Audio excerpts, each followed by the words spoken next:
Imaginez un peu être traité de traître, de souris, d'ingrat, parce que juste tu as choisi de rejoindre l'FC Barcelone, le plus grand club du monde. Ah oui, hier c'est ce que Joan Garcia a vécu dans son ancien stade. Mais devinez quoi, il s'en est très bien sorti. Bonjour, j'espère que vous allez tous bien, content de vous retrouver. Dans cette vidéo, on fera le débrief du match d'hier entre l'FC Barcelone et Espanyol de Barcelone. Installez-vous bien et c'est parti. Hier, le leader de la Liga, le plus grand club d'Europe, était en déplacement dans le bouillant stade de la RCD Stadium, surnommé Cornellà El Prat, pour affronter Espanyol de Barcelone.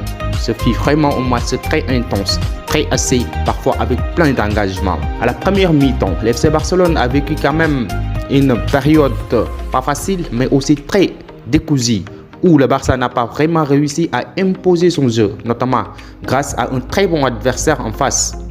Mais devinez quoi, Joan Garcia, lui, était à 100% de sa forme.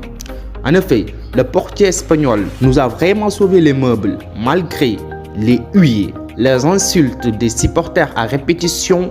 Il a été vraiment monstrueux et a montré une force de caractère incroyable.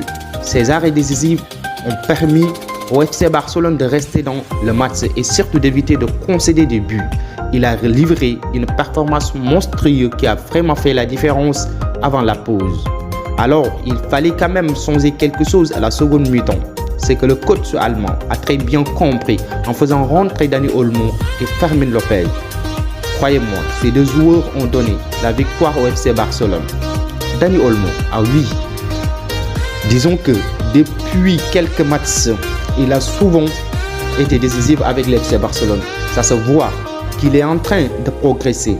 Je crois que s'il est épargné par les blessures, il pourra beaucoup aider. Que dire des entrées de Pedri et de Lewandowski? Les deux ont aussi apporté une maîtrise, mais surtout une efficacité, notamment avec le but de Robert Lewandowski qui a fait le break. Notons les 3 meilleurs joueurs et les 3 joueurs qui ont floppé. En première position, nous avons Joan Garcia.